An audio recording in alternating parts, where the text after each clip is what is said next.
Ketika Bu Lastri, seorang nenek berusia 72 tahun, tak pernah kembali dari pasar, keluarganya terjebak dalam mimpi buruk yang tak berkesudahan. Polisi menolak membantu dengan alasan, mungkin lupa jalan karena usia. Tapi anak perempuannya, Ratna, menolak menyerah. Hari demi hari berubah menjadi minggu, bulan, dan akhirnya 1 tahun. Rumah yang dulu hangat kini hanya menyimpan bayang-bayang harapan.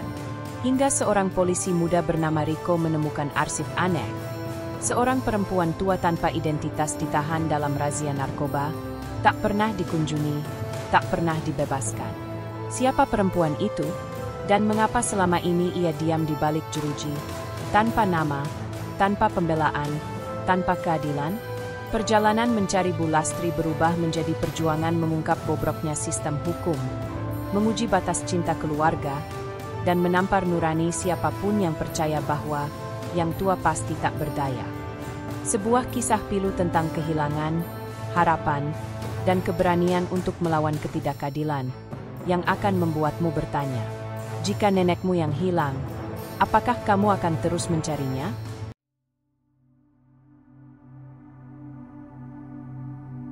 Pagi itu matahari belum tinggi saat Bu Lastri mengikatkan ujung kerudungnya dan mengambil keranjang belanja dari sudut dapur.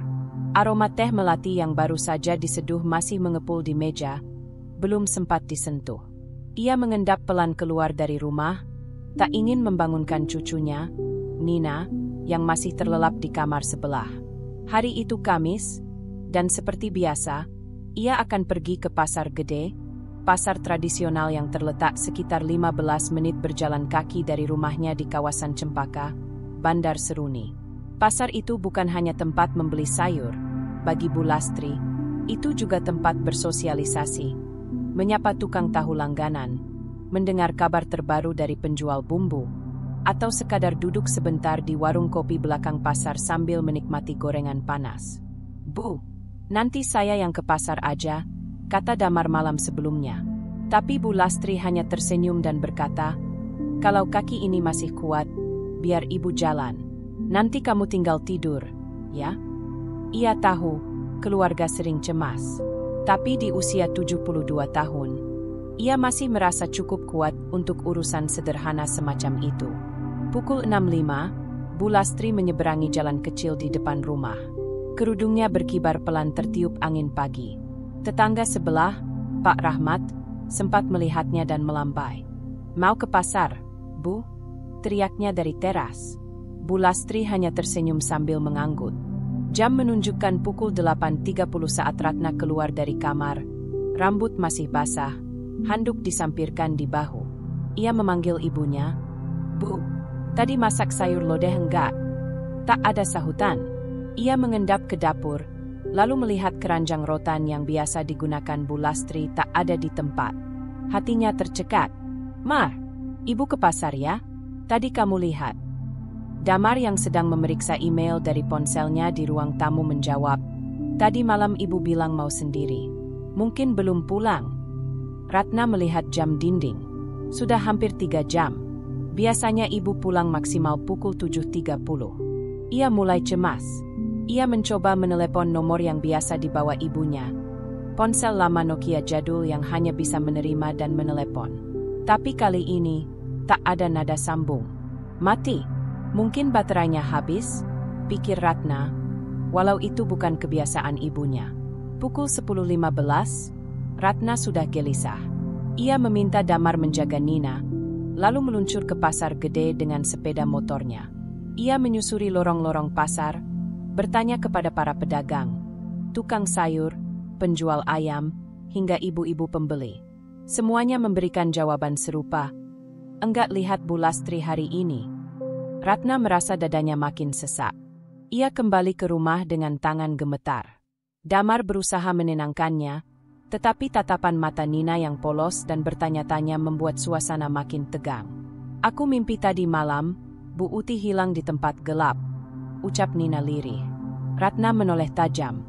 "Jangan ngomong yang aneh-aneh, Nak. Uti pasti ketemu." Tapi suaranya bergetar. Hari beranjak sore. Matahari mulai merendah, bayangan rumah memanjang di halaman. Ratna mengayuh motor ke kantor polisi sektor Cempaka. Ia membawa foto Bu Lastri dan surat identitas. Tapi begitu duduk di depan petugas jaga, jawaban yang ia terima membuatnya ingin berteriak. Bu, kalau sudah lansia, kemungkinan besar hanya lupa jalan. Biasanya juga ketemu sendiri. Tunggulah 2 hari, baru bisa kami catat laporan resmi. 2 hari? Ratna menahan nada suaranya. Ini ibu saya. Dia enggak pernah keluar lebih dari 2 jam. Hari ini sudah 6 jam. Petugas hanya mengangguk, tidak peduli. Prosedurnya begitu, Bu. Pulang dari kantor polisi, suasana rumah terasa sunyi. Nina menangis di kamar. Damar mencoba menghiburnya dengan cerita dongeng yang tak lagi lucu. Sementara Ratna duduk di depan meja makan, memandangi cangkir teh melati yang masih tersisa sejak pagi. Malam turun, televisi di ruang tamu menyiarkan berita seperti biasa. Tapi tidak ada kabar tentang orang hilang. Tak ada kabar tentang penangkapan. Tak ada kabar apapun yang bisa memberi petunjuk. Pukul 21, Ratna masih berdiri di teras rumah, berharap mendengar langkah kaki ibunya dari kejauhan. Tapi yang terdengar hanya suara jangkrik dan desah angin malam. Di tempat yang jauh dari rumah itu, di sebuah ruangan berbau lembab dan lampu menyala redup, seorang perempuan tua duduk diam, bersandar di dinding beton. Matanya menatap kosong. Bajunya sudah lusuh, dan ada luka kecil di ujung alis kirinya. Ia memeluk lutut, menggigil. Tak satu pun dari orang-orang yang menahannya tahu siapa namanya. Tak ada yang peduli untuk menanyakan lebih dalam. Dalam catatan resmi, ia hanya tercatat sebagai perempuan tanpa identitas, kemungkinan gelandangan. Ia adalah Bu Lastri. Dan malam itu adalah malam pertama dari 365 malam berikutnya yang akan ia jalani dalam bayang-bayang salah tangkap. Pagi hari kedua setelah menghilangnya Bu Lastri dimulai dengan udara yang pengap. Bandar Seruni mendung sejak fajar, dan Ratna terbangun dengan kepala berat. Ia tidak tidur semalaman, hanya menatap kipas angin yang terus berputar sambil menunggu suara pintu pagar yang tak kunjung terdengar. Di meja makan, Damar sudah duduk sejak pukul 6. Cangkir kopinya masih penuh. Di depannya, Nina menyuap sarapan tanpa semangat. Gadis kecil itu biasanya cerewet soal menu pagi, tapi kali ini hanya diam. Ayah, Uti kemana sih? Tanya Nina dengan suara nyaris tak terdengar. Damar memandang Ratna sebelum menjawab, kita belum tahu pasti, sayang. Tapi ayah dan ibu sedang berusaha mencari. Nina menunduk. Kalau Uti diculik, Ratna meletakkan sendoknya dengan suara cukup keras. Nina, sudah. Jangan bicara yang aneh-aneh. Hening sejenak. Mar, kata Ratna, menahan napas, kita ke kantor polisi sekarang. Aku nggak mau tunggu 2 hari lagi. Damar mengangguk. Tak ada gunanya membantah. Kantor Polsek Cempaka tak jauh dari rumah mereka. Sekitar 10 menit naik motor. Pukul 8.20 mereka sudah duduk di depan loket pengaduan. Petugas yang kemarin mereka temui, seorang pria parubaya bernama Aibtu Kusno, masih berada di balik meja. Ia tampak santai, menyeduh kopi sachet dan membaca koran kriminal. Kami sudah kembali untuk laporan ibu saya yang hilang, kata Ratna tegas. Aibtu Kusno menatap mereka tanpa semangat. Belum 2 hari, Bu. Ibu saya bukan anak kecil. Dia tidak mungkin nyasar. Dia tidak pikun. Dia pergi ke pasar dan tidak pernah kembali. Tidak ada yang melihat dia di sana. HP-nya mati. Tidak ada kabar sama sekali. Ini sudah lewat 24 jam. Aibtu Kusno mendesah. Ya, baiklah. Kita buat laporan. Tapi jangan terlalu berharap cepat. Ya, Bu. Orang hilang itu biasa. Banyak juga yang sengaja kabur. Ratna mengepal tangannya di atas meja. Damar menahan istrinya dengan sentuhan di lengan. Setelah mengisi formulir, mereka diminta menunggu. Tak sampai 15 menit kemudian, seorang petugas muda berpakaian dinas datang menghampiri. Namanya Riko, pangkatnya Inspektur 2. Selamat pagi, saya Ibda Riko. Laporan orang hilang atas nama Bu Lastri. Ya. Iya, jawab Damar. Baik, kami akan masukkan ke sistem pencarian warga. Tapi mohon maaf, Kami tidak bisa langsung kerahkan tim pencarian kecuali ada bukti dugaan tindak pidana. Misal, saksi mata penculikan, rekaman CCTV, atau benda mencurigakan. Kami sudah tanya ke pedagang pasar. Enggak ada yang lihat dia. Tapi dia juga enggak pernah pulang terlambat. Kami takut dia terjadi sesuatu, ucap Ratna, nadanya menahan tangis. Ibda Riko mencatat cepat. Saya mengerti, Bu. Kami akan bantu sebisa kami. Namun nada suaranya tidak meyakinkan. 3 hari berlalu sejak laporan dibuat. Tidak ada satupun polisi yang datang ke rumah untuk bertanya. Tidak ada kabar. Hanya 1 kali Ratna ditelepon, hanya untuk ditanya ulang ciri-ciri fisik ibunya. Tinggi badan, warna kerudung, tanda lahir, dan pakaian terakhir. Sementara itu, Ratna dan Damar berinisiatif menyebarkan selebaran. Mereka cetak ratusan kertas berisi foto Bulastri, nama lengkap, dan kontak. Nina ikut membantu mengelem selebaran di tiang listrik dan pintu toko. Namun tidak ada satupun panggilan yang berarti. Beberapa orang menelepon hanya untuk mengatakan mereka mungkin melihat seseorang mirip di stasiun atau pasar lain. Semua nihil. Pada malam kelima, Ratna menangis diam-diam di kamar mandi. Ia duduk di lantai dingin sambil memeluk lutut. Di luar, Damar mendengar isakannya tapi tidak masuk. Ia tahu, istrinya butuh ruang. Di tempat lain, dalam sel sempit dan dingin, Bulastri masih duduk dalam diam. Ia telah kehilangan konsep waktu. Tidak ada jam, tidak ada jendela. Setiap hari hanya diisi dengan suara pintu besi dibuka dan ditutup. Seorang sipir memberinya makan tanpa bicara. Setiap kali Bulastri mencoba menjelaskan siapa dirinya, kata-katanya terdengar kacau. Entah karena trauma, atau karena sejak hari pertama penangkapan ia tidak diberi kesempatan bicara yang cukup. Catatan polisi hanya menulis, tidak bisa memberikan identitas. Bicara tidak jelas.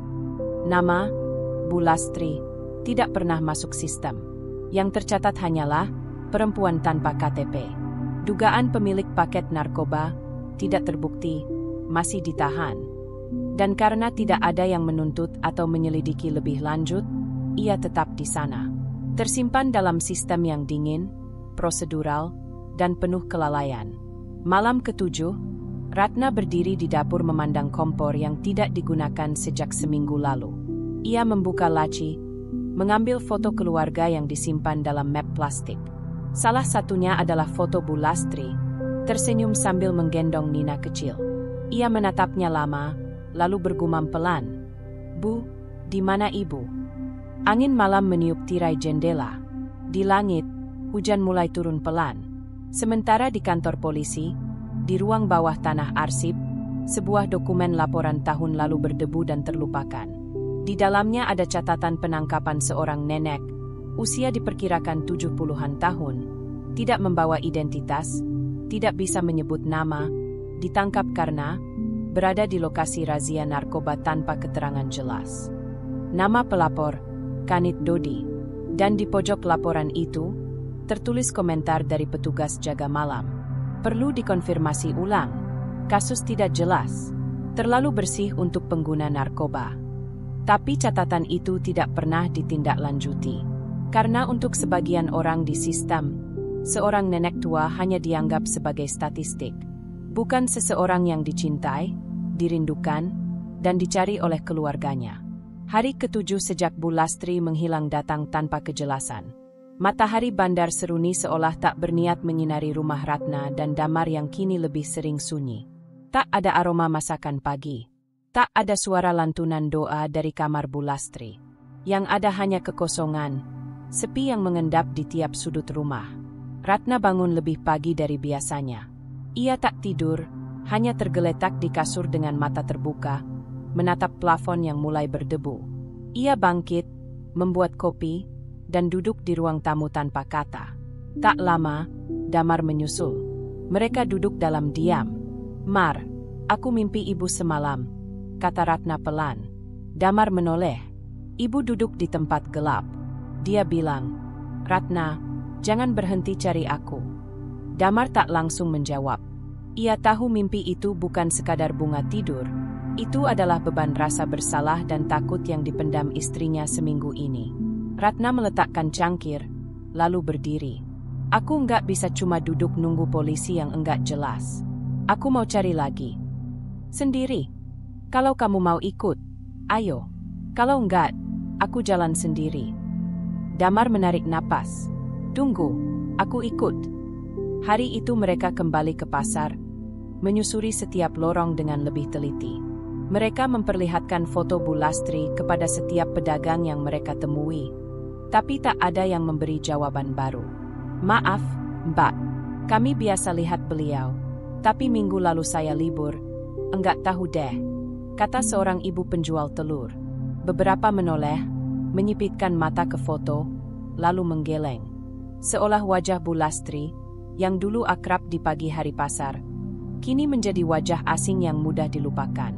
Di tengah pencarian, mereka bertemu dengan seorang pria tua yang berjualan pisang. Ia menatap foto itu cukup lama. Bu, ini, kayaknya saya lihat, tapi bukan di pasar, katanya pelan. Ratna dan Damar langsung menegang. Di mana, Pak? Saya nggak yakin. Saya lewat terminal Sinar pagi itu, dan lihat ibu-ibu mirip ini duduk sendiri dekat warung. Kelihatannya bingung. Saya buru-buru, jadi nggak sempat bantu. Kapan tepatnya, Pak? Sekitar seminggu lalu, hari Kamis pagi. Ratna menarik napas tajam. Itu hari ibu menghilang. Setelah dari pasar, mereka menuju terminal Sinar. Mereka menemui beberapa pemilik warung dan tukang ojek. Tapi sekali lagi, jawaban yang mereka dapat seragam. Tak ada yang tahu, tak ada yang ingat. Terminal itu terlalu ramai, terlalu banyak orang datang dan pergi setiap hari. Ratna merasa frustrasi. Ia duduk di bangku terminal sambil memegangi kepala. Ini buntu terus, Mar. Damar mencoba menenangkan, tapi ia sendiri mulai merasakan kekosongan yang sama. Seakan usaha mereka sia-sia. Pada hari ke-9, mereka mendatangi seorang ustaz di masjid besar di kampung sebelah. Ratna hampir tidak percaya pada hal-hal seperti orang pintar. Tapi dalam keadaan seperti ini, logika tak lagi cukup. Ustaz itu mendengarkan cerita mereka, lalu memejamkan mata dalam hening. Ia hanya berkata lirih, "Saya tak tahu pasti di mana beliau. Tapi saya rasa, beliau tidak di tempat yang seharusnya. Seperti dikurung." Ratna tercekat. Maksudnya, saya tidak bisa jelaskan. Tapi ada hijab yang menghalangi, Mbak Ratna. Doa adalah senjata kita. Jangan berhenti berharap. Hari ke-10, mereka mencetak ulang selebaran. Ratna mengetuk rumah-rumah warga sekitar. Ia menyusuri gang kecil, menanyai tukang sampah, petugas kebersihan, hingga penjaga warung 24 jam. Tak ada hasil. Nina mulai kehilangan semangat sekolah.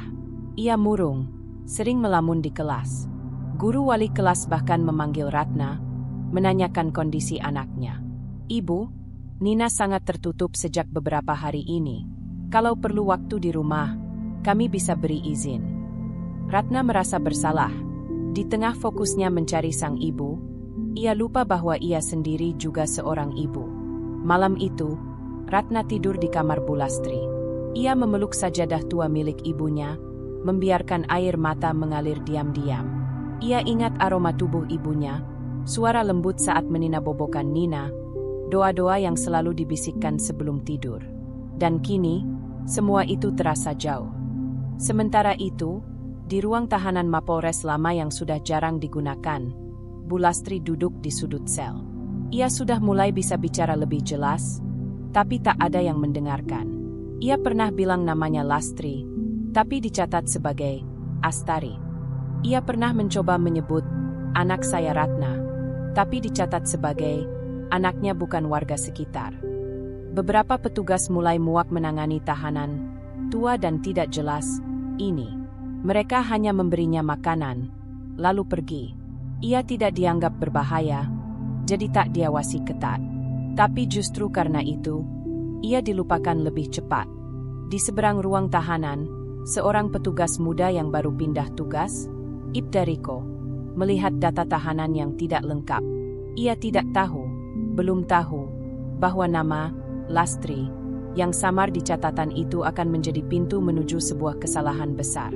Namun saat itu, semuanya masih terbungkus kabut.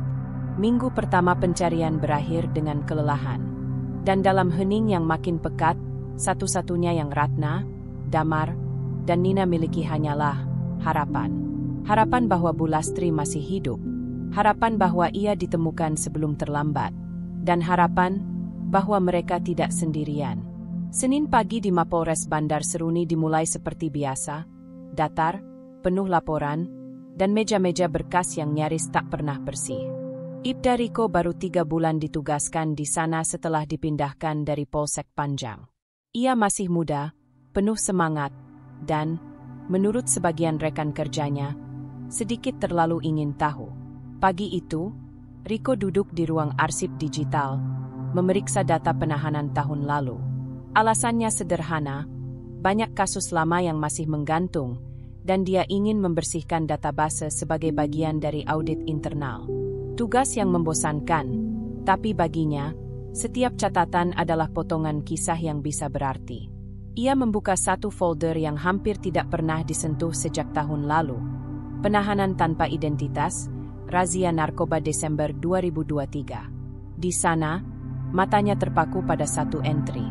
Perempuan usia 70-an, tidak membawa KTP, ditangkap dalam razia narkoba. Tidak bisa menyebutkan nama atau alamat dengan jelas. Tidak memiliki pengacara. Ditahan untuk proses pemeriksaan lebih lanjut. Status, masih ditahan. Riko mengernyit. Nama tahanan, Lastri, tidak valid. Tanggal penangkapan, 14 Desember 2023. Dia membuka berkas digital yang berisi foto perempuan itu. Blur. Diambil dari CCTV ruang tahanan. Perlahan, nalurinya bergetar. Wajah perempuan itu tidak seperti pengguna narkoba atau kurir. Kerudung lusuh, mata sayu, dan tubuhnya kecil. Wajahnya lebih mirip nenek-nenek dari kampung, bukan kriminal. Riko mencetak data itu dan mencatat di kertas. Tahanan 12E23L. Diduga salah tangkap. Ia menyimpan catatan itu di map tersendiri. Belum berniat menyelidiki lebih dalam. Tapi ada rasa tak nyaman yang mengusik. 2 hari kemudian, saat Riko mengambil kopi di pantry kantor, ia mendengar 2 rekan senior bercakap. Masih ada tuh, nenek tua yang enggak jelas. Masih ditahan juga di blok lama, kata Bribka Leman. Yang itu, lah, Kanit udah bilang abaikan aja. Katanya enggak kooperatif dari awal. Enggak bisa ngomong jelas, enggak punya identitas. Udahlah, masukin ke daftar tahanan pasif aja, timpal yang lain. Riko bertanya, pura-pura tak tahu. Yang perempuan tua itu, kenapa ditangkap? Katanya ketangkap pas razia narkoba di rumah susun. Katanya diem aja di lorong. Gak ada KTP. Cuma bisa bilang, anak saya, Ratna. Tapi suaranya pelan, kayak orang bingung.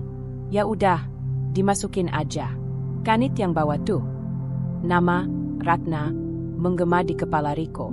Ia membuka Google lewat ponselnya, lalu mengetik, orang hilang Bandar Seruni Desember 2023.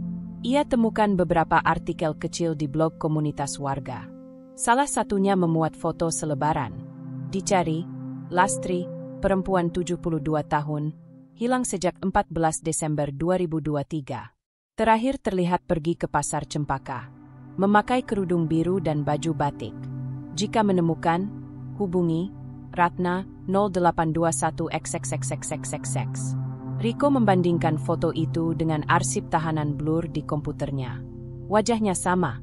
Tidak mungkin, gumamnya. Malam harinya, Riko duduk sendirian di meja kerjanya. Di depannya, 2 dokumen. Satu adalah laporan penahanan Bulastri, dan satu lagi adalah hasil laporan kehilangan dari keluarga Ratna yang dikirim ke Polsek Cempaka. Entah bagaimana, 2 laporan ini tidak pernah tersambung. Tidak ada sistem yang mengaitkan data tahanan tanpa KTP dengan laporan kehilangan. Ia mengecek ulang catatan medis tahanan itu. Bulastri sempat diperiksa dokter. Kondisinya sehat, tapi saat ditanya, ia hanya menjawab hal-hal yang tidak nyambung.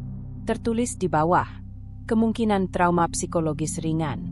Tidak agresif, tidak mengancam. Tidak diberi pengacara karena belum masuk tahap sidik formal. Riko menghela napas. Ini orang tidak seharusnya ditahan. Keesokan harinya, Riko memberanikan diri mendatangi ruang kanit AKP Dodi. Ruangan berukuran 4x4 meter itu dipenuhi berkas, dan sang kanit sedang merokok sambil memeriksa laporan mingguan. "Permisi, Pak. Saya ingin diskusi soal tahanan Yang." Dodi menoleh dengan ekspresi datar.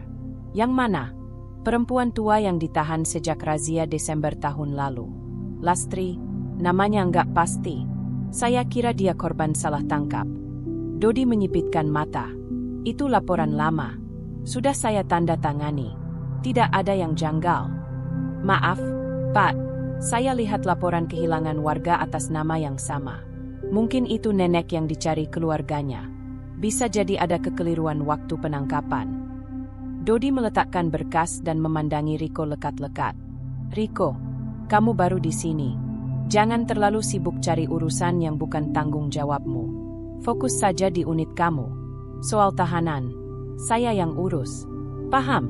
Nada suaranya keras, mengandung peringatan. Riko menunduk. "Siap, Pak." Namun saat keluar ruangan, ia tak bisa memadamkan kecurigaannya. Ia tahu ada yang tidak beres. Dan yang lebih buruk, ia mencium bau ketidakpedulian sistematis.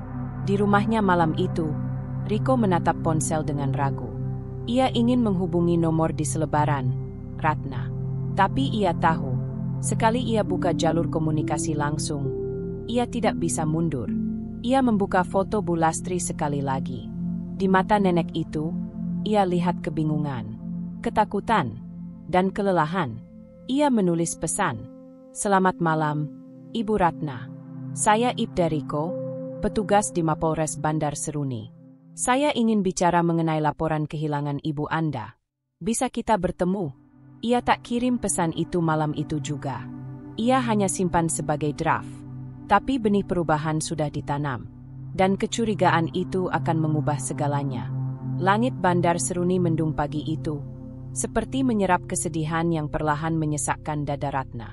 Sudah 2 minggu lebih sejak Bu Lastri menghilang.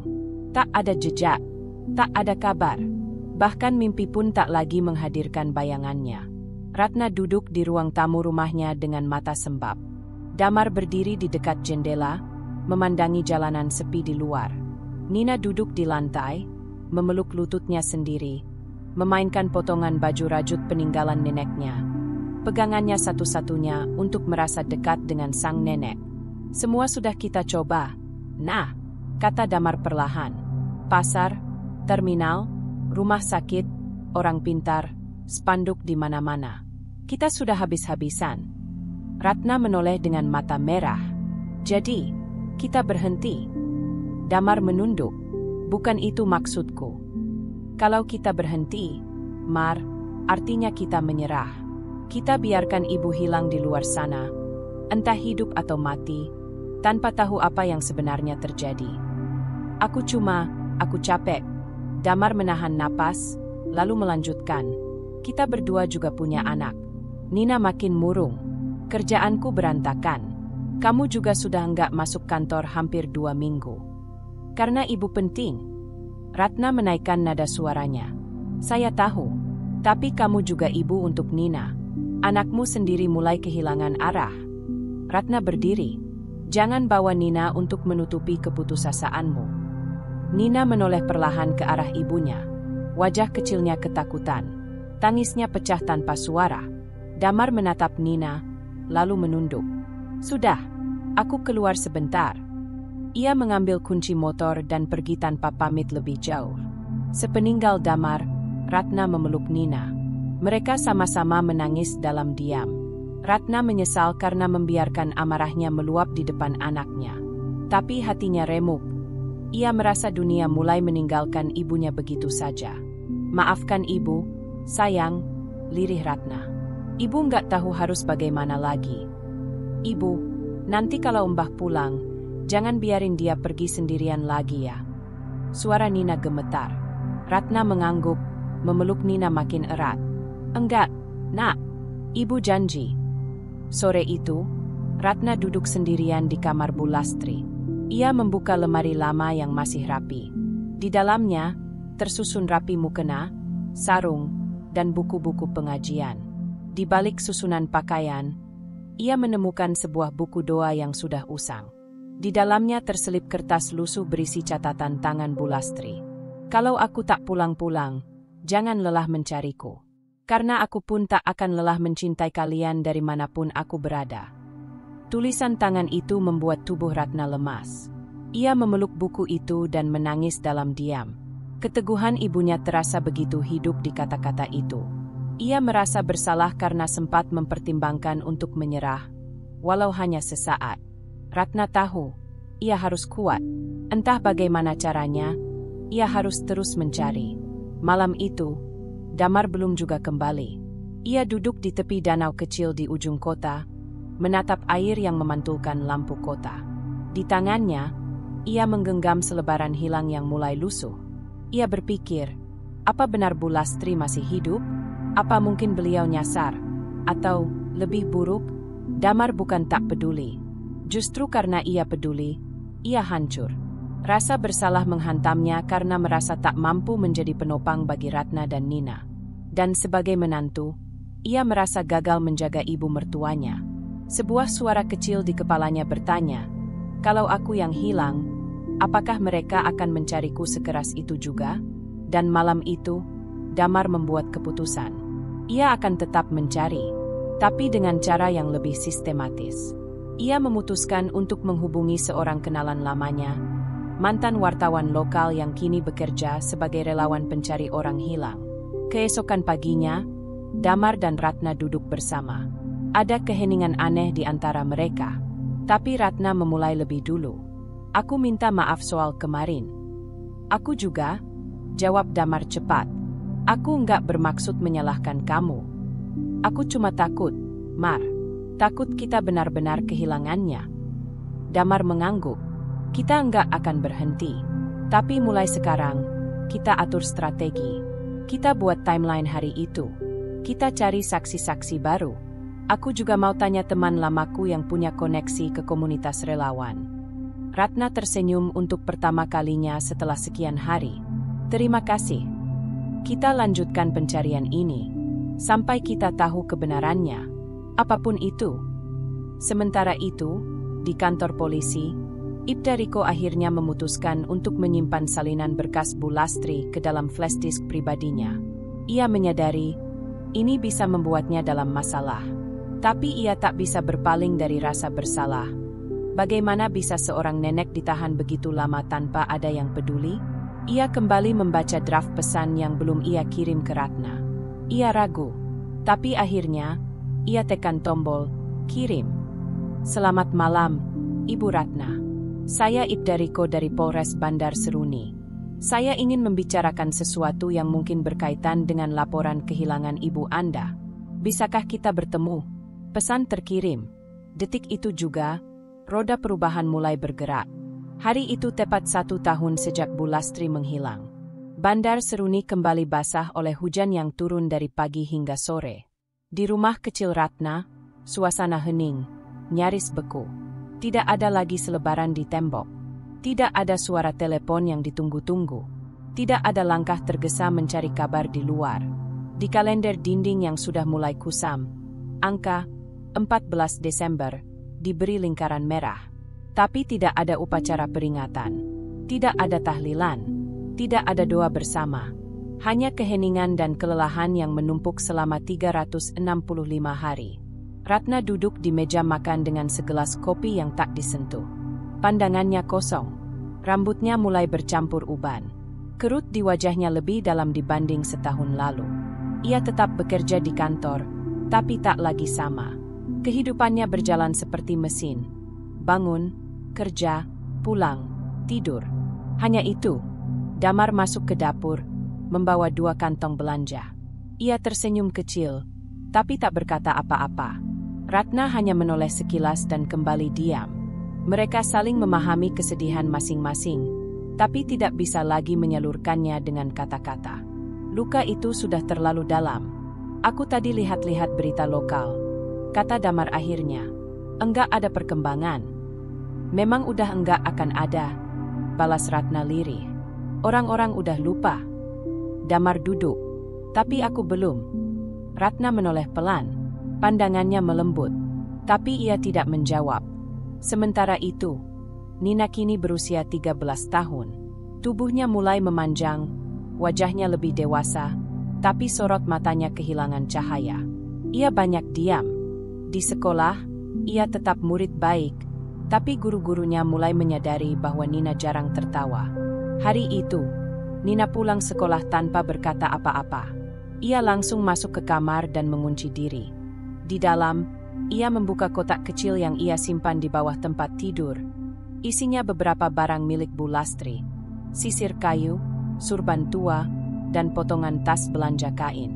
Ia menatap barang-barang itu seperti sedang berbicara diam-diam dengan sang nenek. Lalu ia mengambil buku catatannya dan menulis. "Mbah, kalau Mbah bisa dengar, Nina masih tunggu." Tiap malam Nina berdoa, tapi Mbah belum pulang.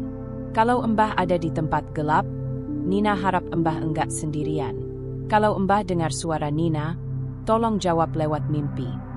Ia menutup buku, memeluk sisir tua, dan menangis sendirian di atas ranjang. 1 tahun berlalu, dan waktu mengubah segalanya. Tetangga-tetangga yang dulu semangat membantu kini tak lagi menanyakan kabar. Beberapa bahkan mulai bergosip pelan. Mungkin Bu Lastri memang kabur, atau jangan-jangan beliau sudah meninggal di jalan. Gosip itu tak sampai ke telinga Ratna, tapi ia tahu. Ia tahu dunia mulai menganggap hilangnya Bu Lastri sebagai bagian dari masa lalu. Bahkan aparat kepolisian yang dulu ia datangi berkali-kali, kini hanya mengangguk kosong jika ia muncul. Laporan kehilangan Bu Lastri dianggap kedaluarsa, tidak prioritas. Namun diam-diam, satu orang masih peduli, Ibda Riko. Selama 1 tahun terakhir, Riko menyimpan diam semua berkas Bu Lastri. Ia mengamati tahanan itu dari jauh. Ia mencoba bertanya ke bagian administrasi tentang tahanan, non-identitas, yang masih berada di sel khusus. Tapi setiap kali ia bertanya, jawabannya sama. Status belum jelas. Masih dalam observasi. Belum bisa dibebaskan. Ia tahu, Bu Lastri tidak pernah diajak bicara secara layak. Ia bahkan tidak diberi kesempatan bicara kepada pengacara. Nama, Lastri, dicatat hanya karena ia menggumamkannya saat ditahan. Dan itu pun dianggap bukan keterangan sah. Setiap kali Riko berpapasan dengan sel blok G, tempat tahanan perempuan itu berada, ia menatap ke dalam, dan Bu Lastri kadang terlihat sedang duduk di pojok, membaca Al-Quran kecil yang entah dari mana ia dapat. Ia tidak berbicara pada siapapun. Ia tak marah. Ia hanya diam. Riko merasa seperti melihat ibunya sendiri di dalam sana. 1 minggu sebelum tanggal 14 Desember, Riko mengirim pesan ke nomor Ratna. Ia belum pernah direspons sejak pesan pertamanya tahun lalu. Tapi minggu itu, untuk pertama kalinya, Ratna membalas. "Pak Riko, saya minta maaf baru balas. Saya pikir waktu itu hanya harapan palsu. Tapi kalau masih bisa dibicarakan, saya mau dengar." Jantung Riko berdetak lebih cepat. Ia segera menjawab, "Saya percaya ibu Anda masih hidup. Dan saya curiga, beliau adalah tahanan yang tidak pernah diakui di sistem. Saya ingin Anda datang ke kantor, atau saya yang datang ke rumah."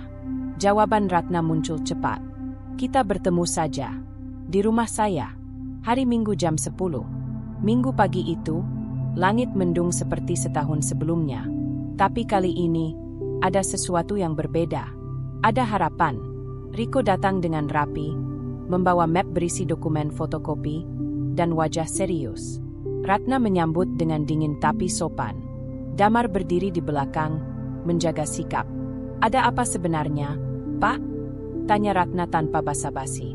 Riko membuka map, memperlihatkan foto blur Bu Lastri dari kamera CCTV ruang tahanan. Ratna langsung menegang. Ia menarik napas dalam-dalam. "Itu, wajahnya, itu ibu saya." Nina yang mengintip dari ruang tamu mendekat. "Itu Mbah." Mata Ratna mulai berkaca-kaca. Saya tidak bisa pastikan 100% tanpa pertemuan langsung. Tapi saya sudah telusuri berkas penahanannya. Tidak ada proses hukum. Tidak ada surat penahanan sah. Dia hanya terlupakan. Damar mengepalkan tangan. Terlupakan oleh sistem. Maksud Bapak. Riko mengangguk. Saya ingin bantu. Tapi kita harus bergerak hati-hati. Ini bisa jadi sangat sensitif. Dan berbahaya. Ratna duduk, memegangi dadanya yang terasa berat. Setahun, kami kehilangan dia selama setahun, dan ternyata dia di tempat itu. Kalau benar itu ibu saya, kami tidak akan diam. Riko menatap Ratna dan Damar bergantian. Kalau kalian siap, kita akan mulai dari sini. Tapi kalian harus tahu, ini bukan hanya tentang satu orang. Ini tentang sistem yang membiarkan orang hilang begitu saja. Ratna mengangguk, dan akhirnya, setelah 1 tahun yang penuh gelap, cahaya pertama mulai menembus. Pagi itu di kantor Polres Bandar Seruni, Ibda Riko datang lebih awal dari biasanya. Dataran hujan semalam masih menyisakan embun di kaca-kaca kantor. Gedung tua bercat putih itu tampak tenang di luar, tapi di dalam kepala Riko, segala sesuatu bergolak.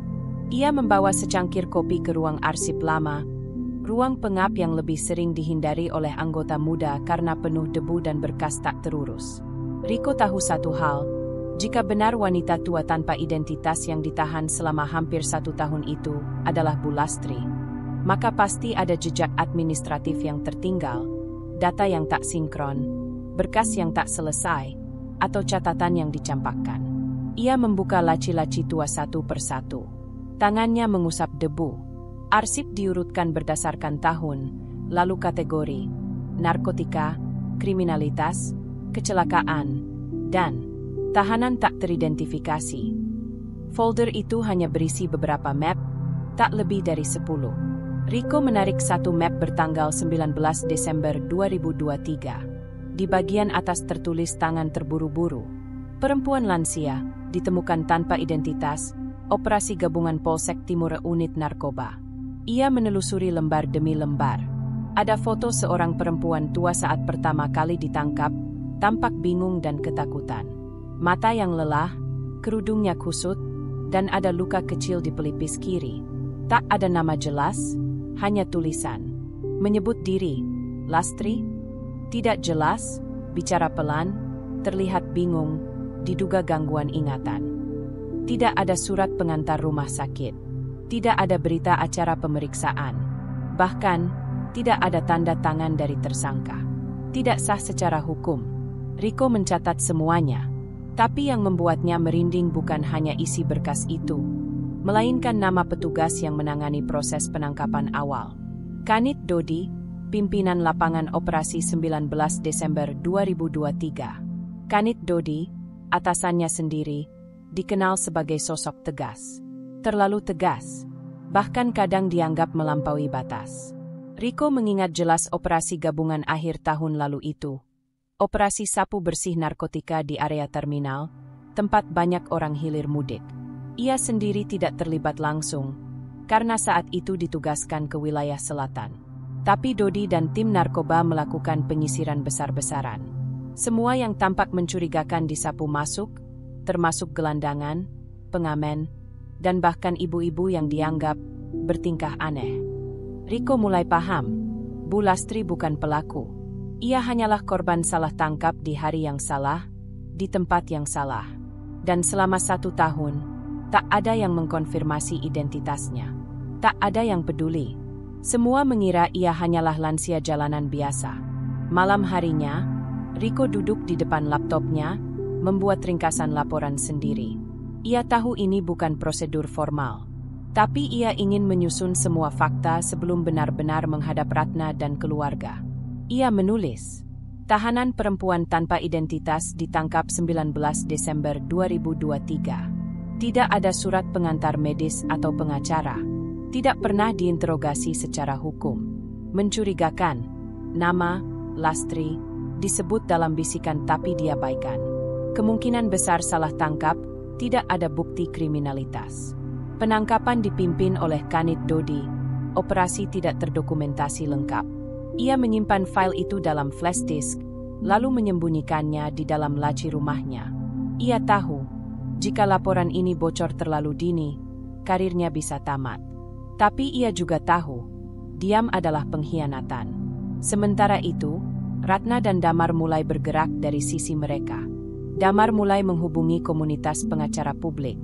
Di antara banyak nama, satu muncul dari saran teman lamanya, Pak Suyatno, pengacara senior yang pernah menangani kasus orang hilang dan salah tangkap di Surabaya.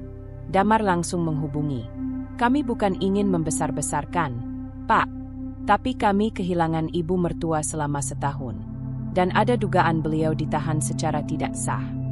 Suyatno terdiam sejenak di ujung telepon. Berapa umur beliau?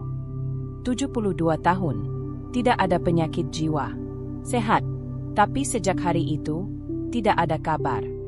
Kalau benar itu salah tangkap, maka keluarga Anda punya hak untuk menuntut. Boleh saya lihat dokumennya? Segera kami kirimkan. Hari-hari berikutnya, kerjasama antara Riko dan keluarga Ratna menjadi semakin intens. Riko mulai mengirim bukti tambahan. Rekaman CCTV saat Bu Lastri dibawa ke sel tahanan, hasil absensi petugas malam itu, dan daftar laporan tahanan tanpa proses hukum. Ratna tak kuasa menahan tangis saat pertama kali melihat video itu.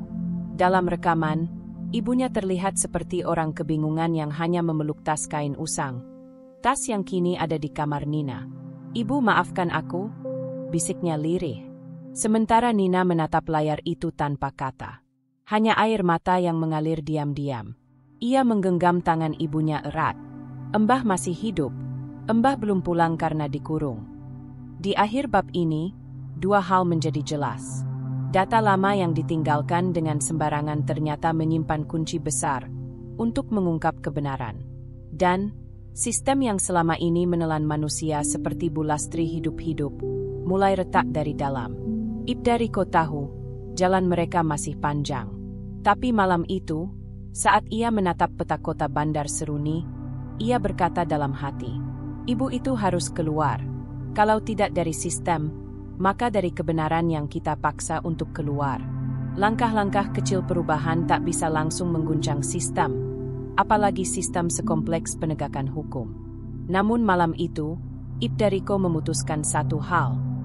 Ia tidak akan duduk diam melihat seorang lansia dipenjara atas kesalahan orang lain. Bermodal flash disk berisi bukti awal, Riko memulai penyelidikan diam-diam.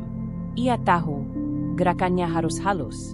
Jika terlalu kentara, ia bukan hanya membahayakan posisinya, tapi juga nyawa perempuan tua itu. Jika benar ia adalah Bu Lastri. Langkah pertama, Riko mengakses kembali data tahanan Blok G, tempat perempuan tua itu disimpan.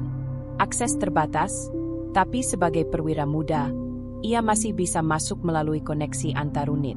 Ia mencocokkan foto, tanggal penahanan, dan status tahanan yang tak kunjung berubah. Status, observasi, tidak layak bebas, diduga ODGJ, tidak kooperatif, tidak memiliki keluarga. Namun, catatan itu lemah. Tak satu pun dokter jiwa yang menandatangani diagnosis. Bahkan observasi hanya dilakukan oleh petugas jaga. Itu bukan prosedur. Itu penelantaran. Lebih mencurigakan lagi, laporan medis hanya diisi sekali, tanggal 22 Desember 2023. Setelah itu, kosong. Setahun tanpa pemeriksaan lanjutan. Ini bukan kelalaian. Ini penghilangan hak, gumam Riko. Langkah kedua, ia menelusuri nama tim operasi tanggal 19 Desember 2023. Ia menemukan daftar internal dan menyimpan nama-nama itu. Yang paling mencolok, Kanit Dodi, Komando Lapangan, Bribka Heru, penangkap utama, Aibda Wawan, dokumentasi dan berita acara.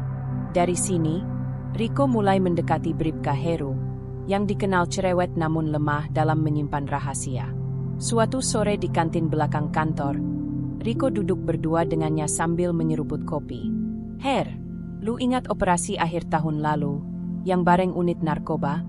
Tanya Riko santai. Heru mendesah. Gila, itu capek banget. Satu hari tangkapan bisa 40 orang. Mana banyak yang enggak bawa KTP. Riko menangguk.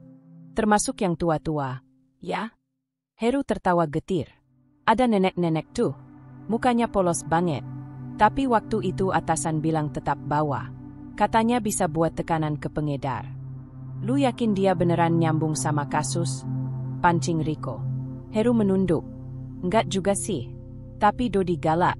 Kita cuma nurut. Riko mengangkat alis. Ada berita acara. Heru mendengus. Berita acaranya kayak copy paste. Wawan yang bikin. Ya gitu deh. Penting kelihatan rapi. Riko menyimpan percakapan itu dalam memori. Ia tak merekam, tapi cukup untuk mengerti bahwa dasar hukum penahanan Bulastri, jika memang itu dia, nol besar. Langkah ketiga, Riko menyelinap ke ruang rekaman tahanan. Ia tahu ini berisiko. Tapi satu wajah membuatnya terus bergerak. Wajah Nina, cucu perempuan itu. Gadis kecil yang semestinya tidak perlu tumbuh dengan trauma kehilangan neneknya karena sistem yang rusak. Di ruang monitor, ia mencari tanggal 25 Desember 2023. Ia menemukan potongan rekaman. Perempuan tua duduk sendiri di sudut sel, menggenggam tas kain lusuh. Tak bicara, tak meronta, hanya kadang membaca pelan ayat Al-Quran. Suaranya nyaris tak terdengar. Ia memperbesar tampilan. Satu momen membuatnya terpaku. Bulastri mengeluarkan potongan kertas kecil dari dalam tasnya. Kertas lusuh bertuliskan nama.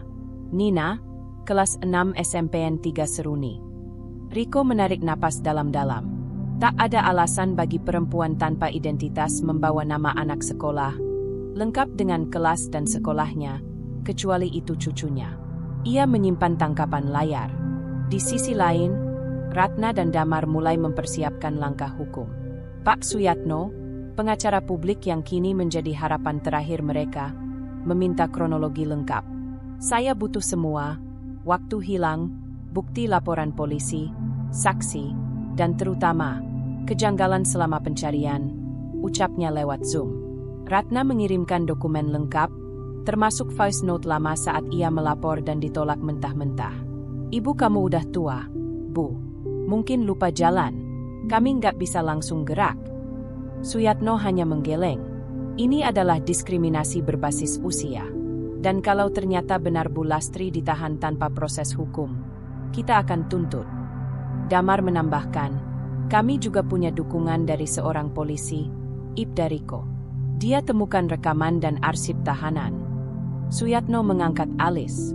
Kalau itu benar, maka kita punya dua kekuatan.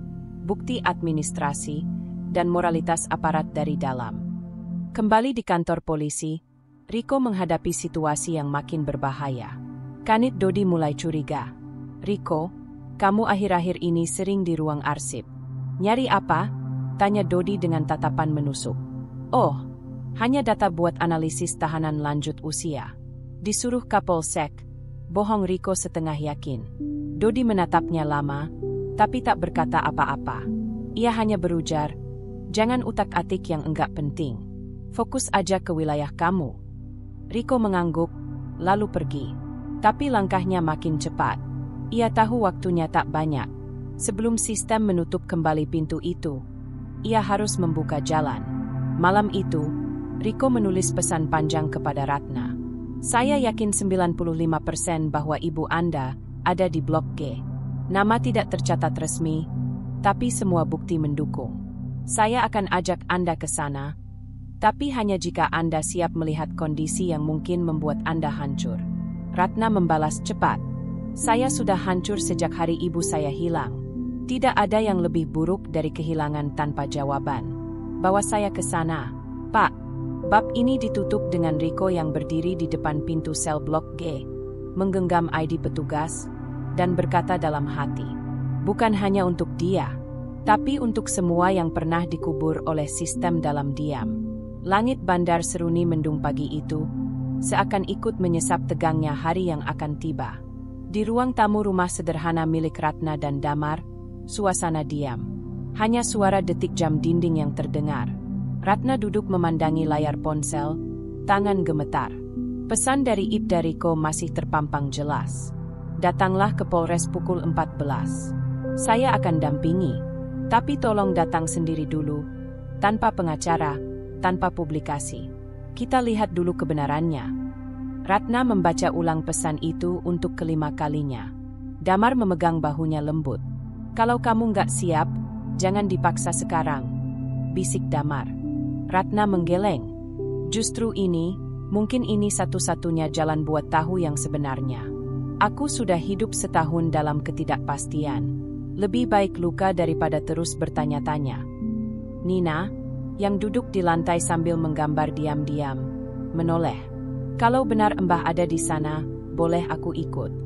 Ratna tersenyum getir dan mendekat, mengecup kening Nina.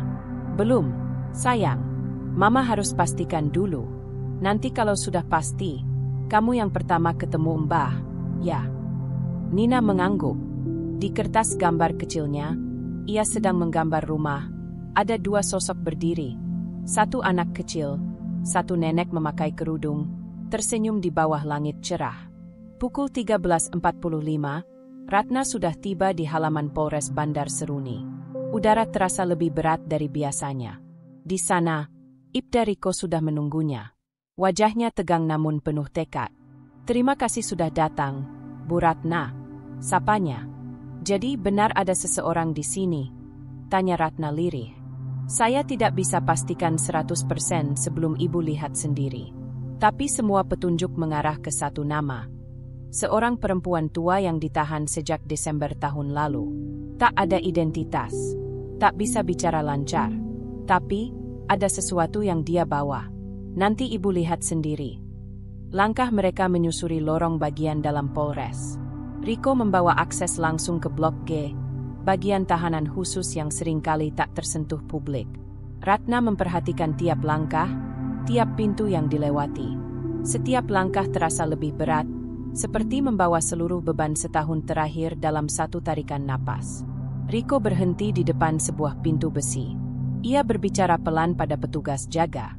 Cuma sebentar, saya tanggung jawab. Petugas membuka pintu.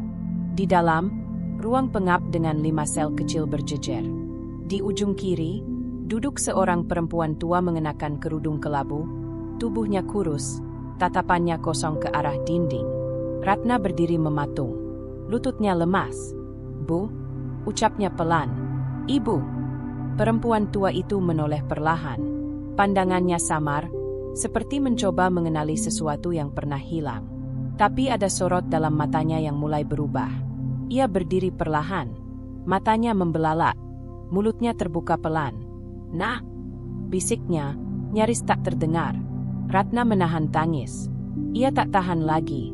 Ia meraih terali besi itu dan menangis kencang. Ibu, astaga, Ibu. Iya, ini Ratna, Bu. Ini Ratna. Bu Lastri berdiri terpaku, lalu maju 2 langkah, menggenggam terali. Ibu di mana aja? Bu, kami cari setahun. Bu, setahun. Suara Ratna pecah. Dari balik besi, tangan Bu Lastri gemetar menyentuh wajah anaknya. Alhamdulillah, pulang, ucapnya lirih, lalu meneteskan air mata.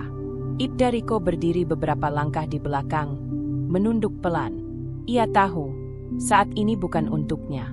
Beberapa menit kemudian, Ratna duduk bersama Riko di ruang tamu kecil kantor. Wajahnya masih sembab, tapi kini ada nyala yang berbeda. Bagaimana ini bisa terjadi? Pak, ibu saya tidak bersalah. Dia bahkan tidak pernah melukai siapapun seumur hidupnya. Ucap Ratna dengan nada penuh amarah dan getir. Riko menatapnya lurus. Saya tahu, dan saya akan bantu keluarkan beliau. Tapi saya butuh kerja sama ibu. Kita harus kumpulkan semua bukti. Harus ajukan pengacara. Dan kita harus siap melawan sistem ini. Siap. Apapun caranya, saya akan lakukan. Bahkan kalau saya harus berhadapan dengan negara ini sendirian. Tenang, Bu. Ibu tidak sendiri. Saya ada. Dan saya tahu, akan lebih banyak lagi yang ikut bicara begitu tahu kebenaran ini. Saat Ratna pulang sore itu, Damar dan Nina langsung menyambut di teras. Bagaimana? Tanya Damar cepat. Ratna menahan napas, lalu memeluk Nina erat. Mbah ketemu, sayang. Mbah ada di sini, di kota ini. Nina langsung menangis. Ia tak berkata apapun, hanya memeluk ibunya erat-erat. Damar memandang Ratna, kemudian menatap langit. Mendung mulai terbelah. Ada sinar matahari kecil menembus sela awan. Mungkin, keadilan mulai mencari jalannya. Keesokan harinya, langit bandar Seruni bersih untuk pertama kalinya setelah hujan berturut-turut seminggu terakhir. Tapi hati Ratna tetap mendung. Meskipun semalam ia sudah melihat wajah ibunya di balik terali, perasaan yang membuncah di dadanya masih belum sepenuhnya bisa dicerna. Perasaan bersalah, marah, rindu, dan takut. Pukul 9 pagi, Ratna datang lagi ke Polres. Kali ini bersama Pak Suyatno, pengacara pro bono yang dimintanya untuk mendampingi sejak semalam. Damar tidak ikut. Nina juga belum diberi izin bertemu. Ratna ingin memastikan ibunya dalam kondisi aman dulu sebelum mempertemukan mereka. Bu Ratna, tujuan kita hari ini bukan hanya untuk melihat kondisi ibu Anda, ucap Suyatno sambil berjalan, tapi juga untuk meminta salinan berita acara penangkapan dan penahanan, walaupun saya curiga besar itu tidak pernah dibuat dengan benar. Ratna mengangguk, tanpa kata. Ibda Riko sudah menunggu di pintu masuk blok tahanan. Kali ini ia tampak lebih tegas dan tak ingin pertemuan ini sekadar emosional. Ia tahu, semua yang terjadi hari ini harus dicatat, bisa jadi bahan pembuka gugatan nanti. Saat Bu Lastri dibawa keluar dari sel menuju ruang khusus tahanan untuk kunjungan dan pemeriksaan, langkahnya pelan, diseret-seret, seperti tubuhnya tak lagi terbiasa dengan ruang terbuka. Tubuhnya sudah jauh lebih kurus dari setahun lalu. Wajahnya cekung, tapi mata itu sekarang tampak hidup kembali. Sejak semalam ia melihat Ratna. Ibu, Ratna maju cepat begitu pintu dibuka. Iya, Nak, Ratna, suara Bu Lastri lirih. Ia langsung menangis begitu melihat anaknya. Ratna memeluk ibunya erat, dan tangis mereka pecah tanpa bisa dicegah. Pak Suyatno berdiri menyamping, membiarkan mereka melepas rindu, sambil diam-diam memperhatikan ekspresi Bu Lastri. Tatapannya tidak kosong seperti laporan yang tertulis. Ia sadar penuh. Tak ada tanda-tanda gangguan jiwa seperti yang dituduhkan. Setelah beberapa menit, Suyatno akhirnya duduk dan mulai bertanya dengan suara lembut, seperti seorang dokter yang sedang memeriksa pasiennya. Bu Lastri, apakah ibu ingat kenapa ibu ditahan? Bu Lastri menatap ke langit-langit, mencoba mengingat. Waktu itu saya mau beli sayur di pasar, terus ada ramai-ramai. Polisi datang bawa orang. Saya ketarik juga. Saya bilang saya cuma mau beli cabai. Tapi mereka bilang saya terlibat. Nggak ada yang tanya nama ibu. Saya bilang tapi mereka nggak percaya. Dompet saya hilang waktu itu. Saya cuma pegang tas kain isi sajadah sama buku kecil milik cucu saya. Ratna buru-buru mengeluarkan barang yang ditunjukkan Riko semalam. Secarik kertas bertuliskan, Nina, kelas 6 SMPN 3 Seruni. Begitu melihat tulisan itu, Bu Lastri menahan napas. Ia memeluk kertas itu dan menciuminya berulang kali. Ini satu-satunya yang saya pegang. Biar saya ingat cucu saya, biar saya kuat. Air mata kembali jatuh dari mata Ratna. Suyatno mencatat dengan teliti, sambil mengangguk. Ibu Lastri, apakah selama di sini pernah diajak bicara? Ditanyai, diperiksa dokter. Pernah sekali, tapi cuma disuruh jawab nama, lalu dibilang saya ngelantur. Setelah itu saya ditempatkan di kamar sendiri. Lama, tidak boleh keluar, tidak tahu waktu. Ibda Riko, yang mendengar dari belakang ruangan, mengepalkan tangan di saku celana. Ia makin yakin bahwa ini bukan kelalaian biasa. Ini pembiaran sistematis. Bu Lastri, tanya Riko perlahan, apakah ibu ingat nama yang diberikan pada ibu oleh petugas? Bu Lastri mengerutkan dahi. Mereka panggil saya, Bu Renta. Saya tidak tahu itu siapa. Ratna menoleh cepat. Itu bukan nama ibu saya. Suyatno menyambung. Nama samaran ini bisa jadi dasar gugatan, karena tidak ada identifikasi resmi. Apalagi jika tak ada pengacara sejak awal. Setelah 2 jam pemeriksaan dan pendokumentasian, Ratna akhirnya pamit. Tapi kali ini, ia tak meninggalkan ibunya begitu saja. Ibu, Saya janji, minggu ini juga, kita usahakan ibu keluar. Ibu pulang, bertemu Nina, duduk lagi di kursi depan rumah, mengaji bareng, dan beli cabai di pasar yang benar. Bukan di tempat ini. Bu Lastri tertawa kecil di tengah air matanya. Ibu kangen masak untuk kalian, dan lihat Nina tidur siang sambil nempel di paha ibu. Seketika ruangan itu terasa penuh dengan cinta yang selama ini tertunda. Di luar kantor polisi, Suyatno menepuk bahu Riko. Anda berani, Pak. Banyak polisi yang justru akan menutup mata. Tapi Anda pilih jalan yang tidak aman. Saya hormat. Riko menatap lurus. Kalau saya diam, saya sama saja bagian dari kesalahan ini. Hari itu, Ratna pulang dengan napas sedikit lebih lega. Damar dan Nina sudah menunggu di rumah. Begitu tahu bahwa Bu Lastri benar-benar hidup dan sadar, Nina melompat girang, memeluk boneka kecilnya, lalu berlari ke kamar. Beberapa menit kemudian, ia keluar sambil membawa sebuah kotak kecil berisi kerudung warna biru tua. Mama, ini buat Embah nanti kalau pulang. Ini yang paling Embah suka. Ratna mengangguk pelan, menahan air mata. Ia sadar, perjuangan belum selesai. Tapi kini mereka tahu musuh mereka siapa, dan yang terpenting, mereka tahu, ibu mereka belum hilang, belum benar-benar pergi, dan kini saatnya melawan.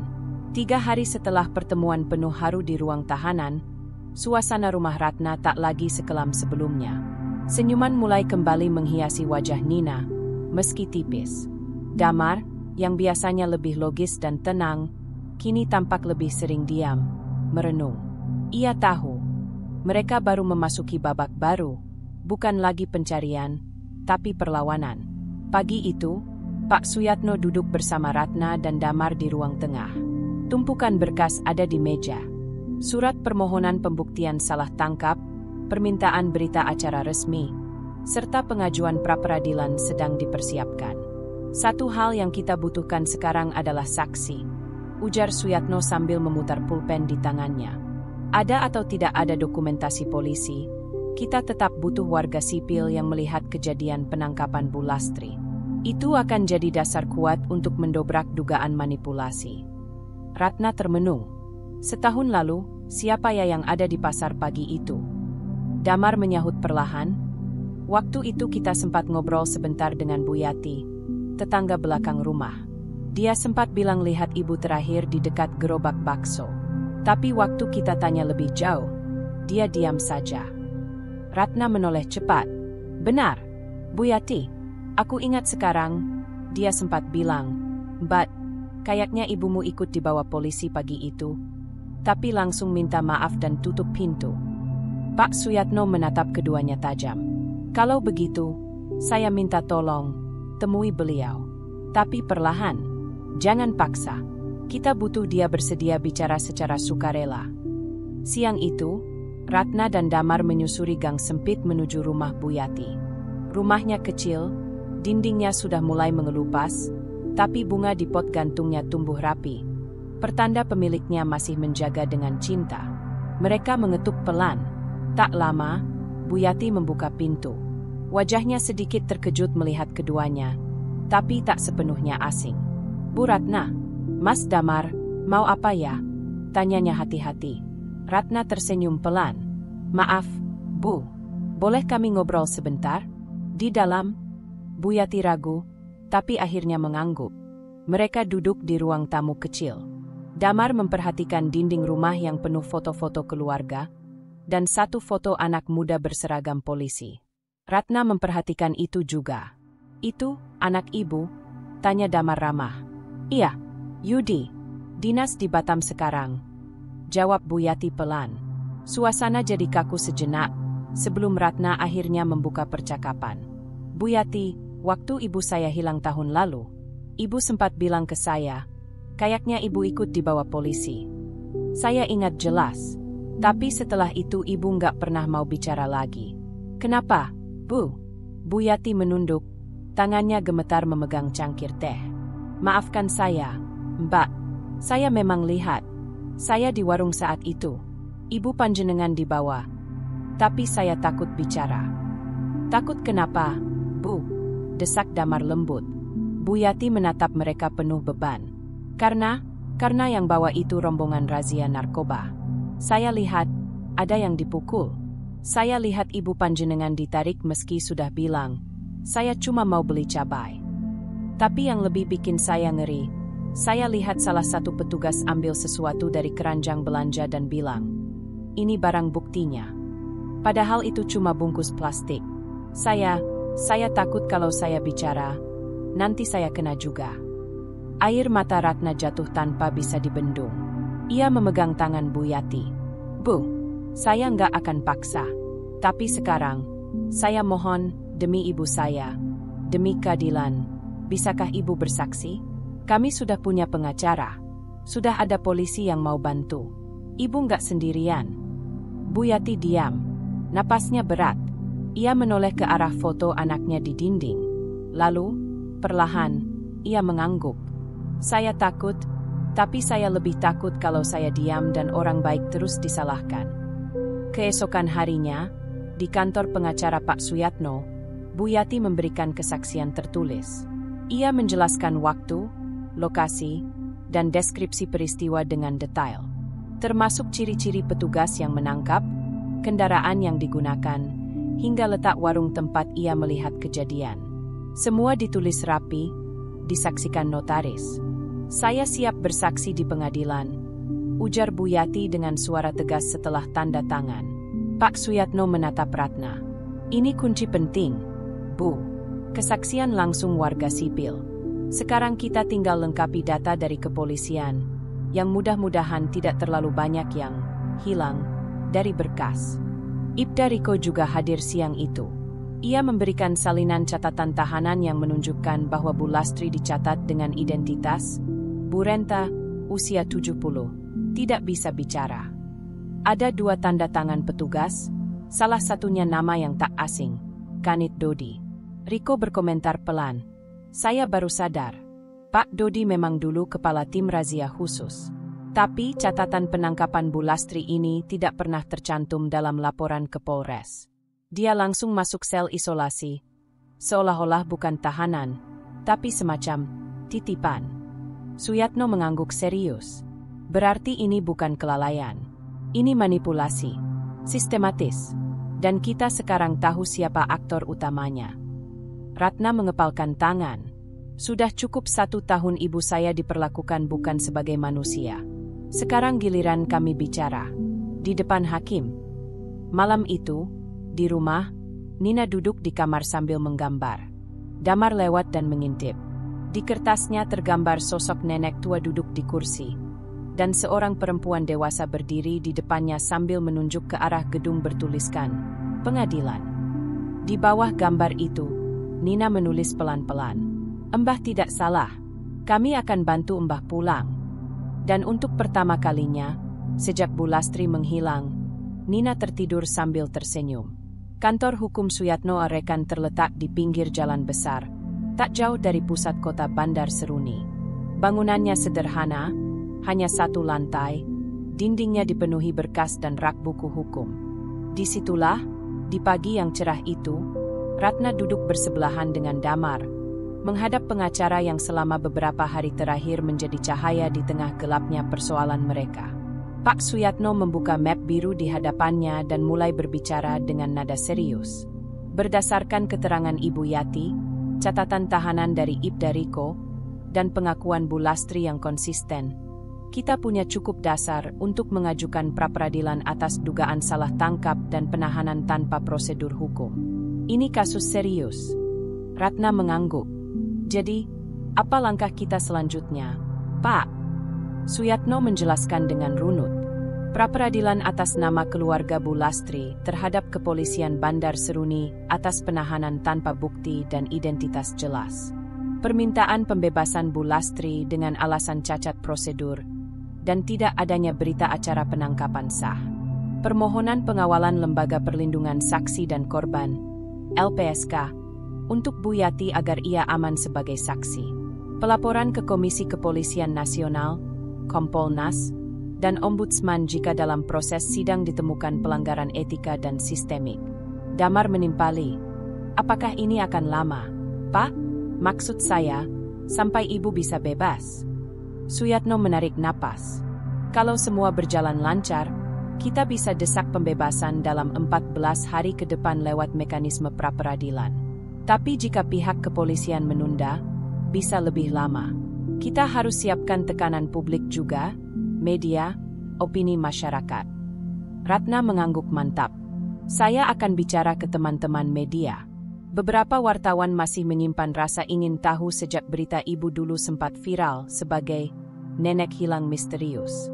Sore harinya, Ratna dan Damar ditemani Suyatno mengajukan berkas pra-peradilan ke Pengadilan Negeri Bandar Seruni. Di depan kantor pengadilan, beberapa wartawan lokal mulai mencium aroma kasus besar. Kamera diarahkan, mikrofon disodorkan. Seorang reporter muda dari Seruni TV bertanya cepat. Bu Ratna, benar ibu menggugat polisi karena ibu kandung ibu ditahan selama 1 tahun tanpa bukti? Ratna menatap lurus ke kamera. Ia tak lagi gemetar. Benar, ibu saya, Lastri, perempuan 72 tahun, bukan pelaku kriminal. Beliau korban salah tangkap. Selama 1 tahun, beliau tidak diperlakukan sebagai manusia, tapi sebagai angka di balik sel tahanan. Kami menuntut keadilan. Suasana hening sejenak, sebelum blitz kamera menyala bersamaan. Berita pun segera menyebar. Kasus nenek hilang ternyata salah tangkap, keluarga gugat polisi. Malam harinya, Ratna duduk di ruang tamu sambil membuka album lama. Foto Bu Lastri saat masih muda, saat menggendong Nina bayi, hingga saat terakhir mereka piknik ke danau kecil 2 tahun lalu. Nina datang membawa 2 gelas susu hangat. Ia duduk di samping ibunya, lalu bertanya pelan, "Mbak, Mbah nanti bakal marah nggak karena kita lama nyarinya?" Ratna tersenyum, memeluk Nina erat. "Tidak, sayang. Mbah tahu kita nggak pernah berhenti. Dan sekarang, kita buktikan Mbah nggak salah." Beberapa hari kemudian, sidang pra-peradilan pertama dimulai. Pak Suyatno berdiri tegas di depan hakim tunggal. Di sisi lain, perwakilan kepolisian Bandar Seruni tampak gugup. Belum banyak yang mereka siapkan, karena sebelumnya yakin kasus ini takkan muncul ke permukaan. Suyatno mulai dengan argumentasi sederhana namun menusuk. "Yang mulia, kami hadir bukan hanya karena seorang perempuan tua ditahan tanpa proses hukum, tetapi karena sistem hukum kita membiarkannya. Tidak ada berita acara penangkapan, tidak ada identitas resmi, tidak ada pemeriksaan medis, tidak ada pengacara, dan bahkan tidak ada catatan resmi bahwa Bu Lastri pernah ditangkap. Tapi nyatanya, beliau 1 tahun dikurung seperti penjahat. Ini bukan kelalaian, ini kekejaman." Saksi pertama, Bu Yati, dipanggil. Meski sempat gugup, ia memberikan kesaksian yang jelas dan konsisten. Ruang sidang senyap saat ia berkata, "Saya lihat sendiri, beliau ditarik paksa. Beliau tidak melawan, tidak ada barang bukti, tapi mereka paksa. Dan saya diam 1 tahun. Saya minta maaf." Tangisnya pecah. Hakim menatap penuh empati, tapi tetap mencatat. Di luar gedung, berita mulai viral. Nama Kanit Dodi muncul di beberapa laporan investigasi wartawan. Dulu ia sempat diperiksa atas dugaan manipulasi barang bukti di kasus narkoba, tapi tak pernah dibuktikan. Sementara itu, Ibda Riko semakin sering dimintai wawancara. Namun ia memilih diam. Hanya 1 pernyataan ia berikan, tertulis. Tugas polisi bukan hanya menegakkan hukum, tapi menjaga kemanusiaan. Jika ada yang jatuh karena sistem, sudah seharusnya kita menolongnya bangkit. Sidang kedua dijadwalkan seminggu kemudian, tapi tekanan publik semakin besar. Petisi online untuk membebaskan Bu Lastri ditandatangani 30.000 orang hanya dalam 2 hari. Di rumah, Nina menghitung mundur hari-hari dengan kalender tempel di dinding. 8 hari lagi, Mbak. Ya, Nak, 8 hari lagi kita jemput Mbah pulang. Dan untuk pertama kalinya dalam 1 tahun, harapan tak lagi sekadar doa, tapi sudah berubah menjadi tindakan. Gedung Pengadilan Negeri Bandar Seruni pagi itu tampak lebih ramai dari biasanya. Barikade polisi disiagakan di depan gerbang masuk. Wartawan, aktivis HAM, dan warga sipil memadati halaman, membawa spanduk bertuliskan, "Keadilan untuk Bu Lastri," dan "Tegakkan hukum, bukan salah tangkap." Ratna berdiri di depan tangga pengadilan, mengenakan baju putih sederhana. Damar menggenggam tangannya erat. Di sisi lain, Pak Suyatno berdiri tegap, memegang map berisi bukti dan kesaksian. Di belakang mereka, Ibda Riko hadir dengan pakaian sipil, tanpa dinas. Ia tidak lagi hanya polisi, tapi manusia yang membela kebenaran. Sidang hari itu bukan lagi pra-peradilan. Itu adalah sidang pembuktian dan gugatan terhadap aparat hukum atas pelanggaran HAM dan manipulasi proses hukum. Ruang sidang penuh. Hakim ketua membuka sidang dengan wajah tegas, namun ada bayang kelelahan di matanya. Ia tahu, ini bukan kasus biasa. Suyatno membuka pembuktian dengan sistematis. Surat penahanan Bu Lastri tanpa identitas resmi. Bukti rekam medis bahwa ia tidak pernah diperiksa oleh tim kesehatan tahanan. Keterangan Ibda Riko mengenai penemuan arsip sel yang sengaja dipisahkan dari database utama. Rekaman video kamera CCTV di tahanan menunjukkan seorang perempuan tua, Bu Lastri, duduk sendiri selama berbulan-bulan, nyaris tidak bicara. Semua ditampilkan di layar besar di hadapan hakim dan publik. Kemudian, giliran Bu Yati naik ke kursi saksi. Kali ini ia lebih tenang. Dengan suara jelas, ia menceritakan kronologi penangkapan, termasuk bagaimana salah satu polisi menyisipkan plastik kosong ke tas belanja Bu Lastri, lalu menyebutnya barang bukti. Mereka bilang, ini narkoba, padahal itu plastik bekas cabai.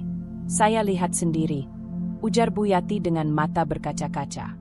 Pihak kepolisian menghadirkan Kanit Dodi sebagai saksi pembela. Pria itu, berumur sekitar 50-an, berdiri dengan tubuh tinggi besar, mengenakan seragam lengkap dan wajah kaku. Ketika ditanya hakim mengapa penangkapan Bu Lastri tidak tercatat, ia menjawab dengan suara datar. Karena beliau tidak bisa memberikan identitas dan tidak kooperatif. Kami masukkan sebagai tahanan tanpa nama sampai proses klarifikasi selesai. Hakim menimpali tajam. 1 tahun proses klarifikasi. Dodi mengangkat bahu. Kesalahan sistem input, barangkali. Pak Suyatno langsung berdiri. Yang mulia, izinkan saya memperlihatkan transkrip percakapan petugas jaga saat malam pertama Bu Lastri ditahan. Ia memutar rekaman suara. Pak Dodi bilang, yang ini biar diam aja dulu. Jangan banyak tanya. Udah tua juga, pasti cepat ngaku. Ruang sidang hening. Dodi mulai gelisah. Suyatno melanjutkan. Kami juga memiliki pernyataan tertulis dari mantan rekan satu sel tahanan Bu Lastri yang menyatakan bahwa Bu Lastri sering menangis, menyebut nama, Ratna, dan Nina. Tapi tidak ada petugas yang mencoba mengonfirmasi identitas beliau. Bukankah itu bentuk pembiaran sistemik? Pukulan terakhir datang dari dokumen internal kepolisian yang berhasil diakses Ibda Riko melalui jalur resmi. Dokumen itu berisi laporan hasil razia narkoba pada hari yang sama Bu Lastri ditangkap.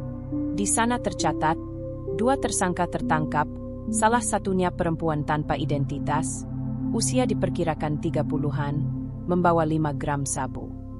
Namun dalam kenyataannya, tersangka perempuan satu-satunya yang ditahan adalah Bu Lastri, nenek 72 tahun yang bahkan tidak tahu arti kata sabu.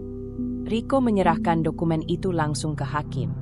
Yang mulia, saya sebagai anggota kepolisian menyatakan bahwa laporan ini tidak sesuai fakta. Dan saya siap menjadi saksi bahwa telah terjadi rekayasa data oleh atasan saya, Dodi Kartasasmita. Suasana sidang meledak.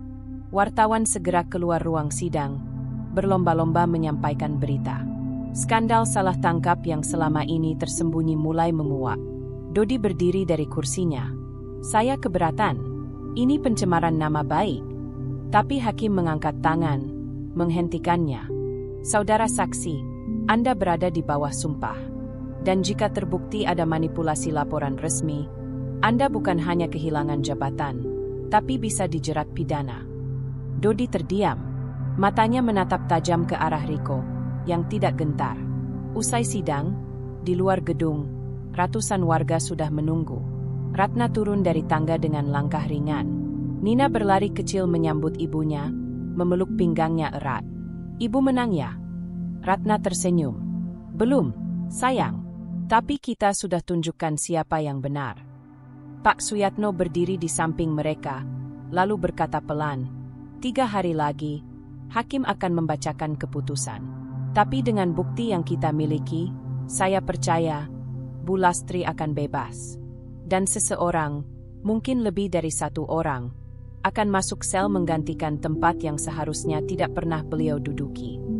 Malam itu, berita nasional memuat headline besar. Terbongkar, nenek 72 tahun ditahan tanpa bukti, manipulasi polisi tersingkap di sidang. Dan nama Lastri bukan lagi sekadar korban. Ia telah menjadi simbol. Simbol bahwa hukum bisa salah, tapi juga bahwa kebenaran, meski terlambat, bisa kembali menuntut tempatnya. Pagi itu, 14 Juni 2024, langit Bandar Seruni tampak bersih dan terang. Matahari menyelinap lembut ke sela-sela gedung pengadilan negeri, seolah turut menyambut hari yang sudah lama dinanti keluarga Ratna. Di ruang sidang utama, deretan bangku kembali dipenuhi oleh jurnalis, mahasiswa hukum, aktivis sosial, dan warga yang mengikuti kasus ini sejak awal. Ratna duduk di barisan depan. Jari-jarinya tak berhenti menggenggam tas kecil berisi kerudung dan jaket tipis milik ibunya. Di sebelahnya, Damar tampak tenang, meski raut wajahnya memperlihatkan tekanan emosional. Nina, duduk di tengah mereka, membawa bunga melati dalam genggamannya. Diam, tapi penuh harap. Tepat pukul 9, pintu ruang sidang terbuka. Hakim ketua masuk, membawa map tebal berisi putusan yang akan menentukan nasib seorang perempuan lansia yang selama 1 tahun menjadi tahanan tanpa nama. Sidang pembacaan putusan gugatan salah tangkap atas nama penggugat keluarga Lastri binti Marsinah dibuka dan dinyatakan terbuka untuk umum, ucap hakim tegas. Semua menahan napas. Hakim memulai dengan latar belakang perkara, penahanan tanpa surat resmi, kesalahan identifikasi, serta rekayasa laporan hasil razia narkoba yang mengaburkan keterlibatan sesungguhnya. Ia menyebutkan bahwa keterangan saksi kunci, dokumen internal kepolisian, serta rekaman video menjadi bukti kuat bahwa Bu Lastri bukan hanya ditahan secara tidak sah, tapi juga dijadikan korban untuk menutupi kelalaian dan penyimpangan prosedur aparat. Maka berdasarkan pasal 77 KUHP dan bukti-bukti yang telah dipaparkan selama persidangan, Majelis Hakim memutuskan. Ratna menggenggam tangan Nina lebih erat, menerima gugatan penggugat seluruhnya, menyatakan bahwa penahanan terhadap Bu Lastri tidak sah secara hukum, memerintahkan kepada pihak termohon, yakni Kepolisian Resor Bandar Seruni, untuk segera membebaskan Bu Lastri dari tempat penahanan dalam waktu 1x24 jam sejak putusan ini dibacakan. Terdengar gemuruh tepuk tangan pelan dari bagian belakang ruangan. Damar menghela napas dalam, dan Nina memeluk ibunya dengan mata berbinar. Ratna menunduk, menangis, kali ini bukan karena kehilangan, tapi karena akhirnya, ibunya kembali mendapat tempat yang seharusnya, di rumah, bukan di balik jeruji. Sore harinya, Ratna, Damar, Nina, dan Pak Suyatno tiba di rumah tahanan khusus wanita di pinggiran kota. Petugas telah menerima salinan putusan resmi. Proses administrasi berjalan cepat, nyaris tanpa kata. Semuanya tahu, ini bukan pembebasan biasa. Pukul 17.14, seorang perempuan tua berjalan perlahan melewati gerbang besi. Tubuhnya kurus, langkahnya lemah, namun wajahnya masih menyimpan lembut yang sama seperti 1 tahun lalu. Bu Lastri berdiri sejenak, lalu menatap sekeliling, seolah mencoba memastikan bahwa ini bukan mimpi. Kemudian matanya tertumbuk pada Ratna dan Nina. Enduk, suaranya serak. Ratna berlari lebih dulu. Ia menubruk ibunya dalam pelukan panjang, diikuti oleh Nina yang menggenggam tangan keriput itu erat-erat. "Ibu, pulang, Bu." Ratna berbisik sambil menangis. Bu Lastri mengangguk pelan. "Ibu nggak nyangka bisa lihat kalian lagi." Perjalanan pulang dipenuhi tangis dan tawa kecil. Di dalam mobil, Bu Lastri bercerita dengan terbata tentang malam-malam panjang di sel, suara-suara asing yang tak pernah ia pahami, dan bagaimana ia hanya bisa berdoa sambil membayangkan wajah Nina. Saya pikir, saya mati di situ. Tapi yang bikin saya terus hidup, saya ingin sekali melihat wajah cucu saya lagi. Nina mendekap tubuh neneknya dari belakang.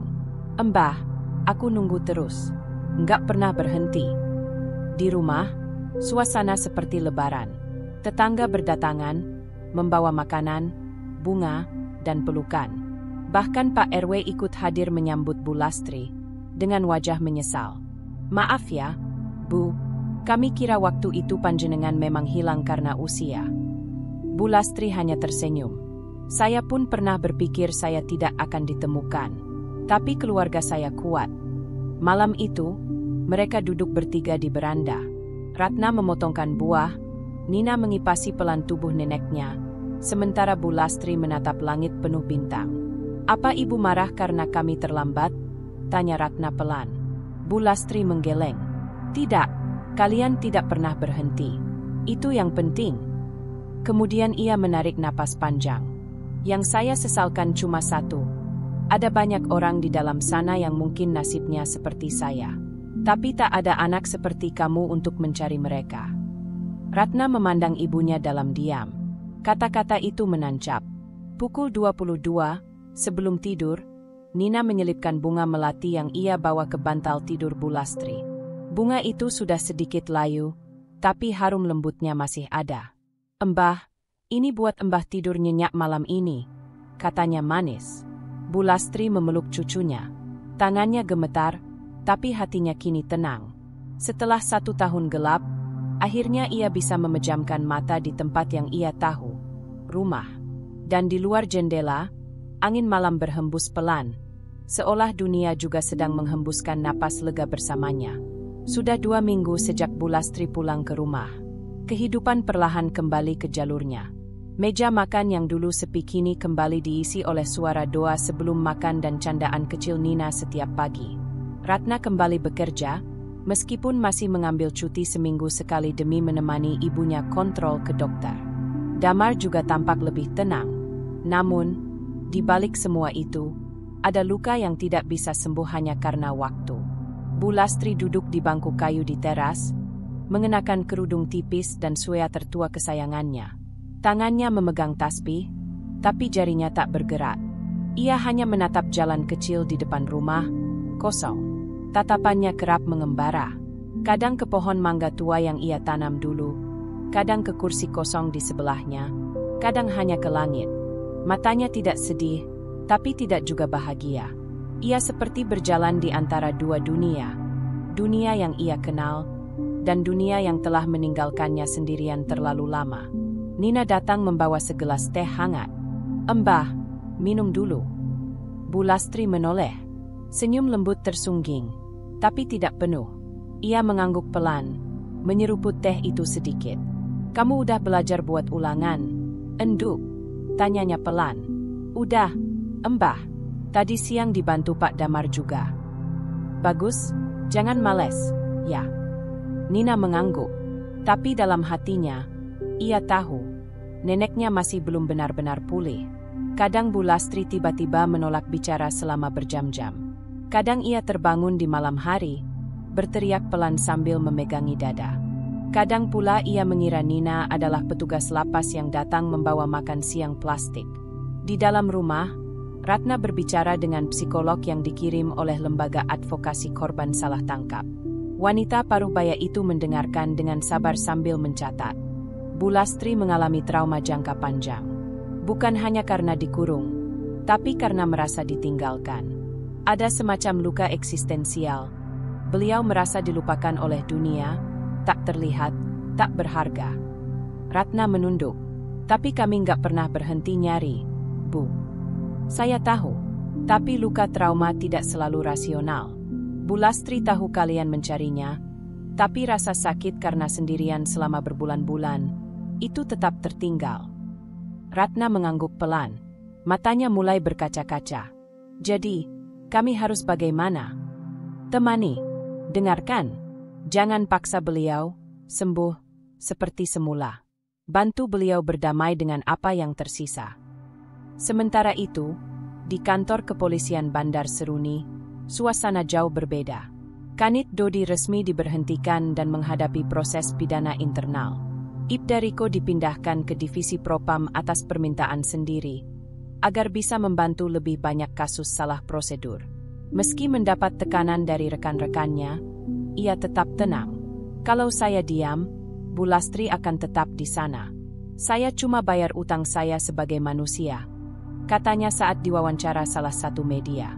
Publik menyoroti kasus ini sebagai momentum reformasi.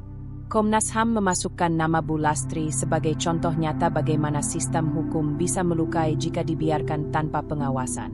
Suatu malam, Bu Lastri duduk di ruang tengah, memandangi foto suaminya yang sudah wafat. Ia berbicara pelan, seolah suaminya masih di sana. "Kamu tahu, Mas, waktu itu aku hampir menyerah. Aku pikir, mungkin memang aku nggak penting lagi. Tapi Ratna, anak kita itu keras kepala. Ya, dia cari aku terus." Ia menghela napas, lalu menatap foto itu lebih lama. Tapi rasa sepi di sana, sepi yang nggak bisa dijelaskan. Aku dengar azan, tapi nggak bisa sujud. Aku lapar, tapi nggak bisa bilang. Aku takut, tapi nggak bisa lari. Air matanya menetes pelan, tapi ia tidak menangis. Ia hanya membiarkan rasa itu keluar, seperti daun jatuh di akhir musim. Ratna yang sejak tadi berdiri di pintu, mendekat perlahan, lalu duduk di lantai, menyandarkan kepala di pangkuan ibunya. "Maaf, Bu, kalau waktu itu kami lambat." Bu Lastri tersenyum samar. Tangannya mengelus kepala Ratna. "Tidak lambat, hanya dunia ini yang terlalu cepat membuang orang yang mereka kira tak penting." 2 bulan kemudian, Bu Lastri mulai kembali mengajar ngaji di langgar kecil dekat rumah. Tidak banyak, hanya 4 anak tetangga. Tapi wajahnya tampak sedikit lebih terang. Ia masih sering melamun, masih sesekali kehilangan arah waktu bicara. Tapi setiap kali suara anak-anak mengaji terdengar, wajahnya seperti kembali menyala. Di beranda rumah, ia menulis sesuatu di buku catatan kecil. Judulnya, "Yang Tidak Dicari Karena Tidak Dicurigai." Ratna membacanya diam-diam, lalu tersenyum kecil. "Mau ditulis jadi buku, Bu?" Bu Lastri menoleh, lalu mengangguk pelan. "Biar orang tahu, bahkan seorang nenek bisa ditangkap tanpa sebab. Dan lebih penting lagi, biar mereka tahu, jangan pernah berhenti mencari yang kau cinta." Dan begitulah, cerita ini tidak benar-benar berakhir. Karena bagi Bu Lastri, keluarganya, dan semua yang pernah merasa diabaikan oleh sistem, perjuangan masih berlangsung. Namun satu hal kini pasti, Bu Lastri bukan hanya pulang ke rumah. Ia telah pulang ke tempat di mana dirinya dihargai, dicintai, dan didengarkan. Dan itu adalah rumah yang sejati. Dan itulah akhir dari cerita kita kali ini. Setiap perjalanan pasti membawa pelajaran, dan semoga kisah tadi bisa memberi inspirasi atau hiburan buat kamu yang nonton. Kalau kamu suka dengan cerita seperti ini, jangan lupa untuk klik tombol like, tinggalkan komentar di bawah, dan tentu saja subscribe biar kamu nggak ketinggalan cerita-cerita seru selanjutnya.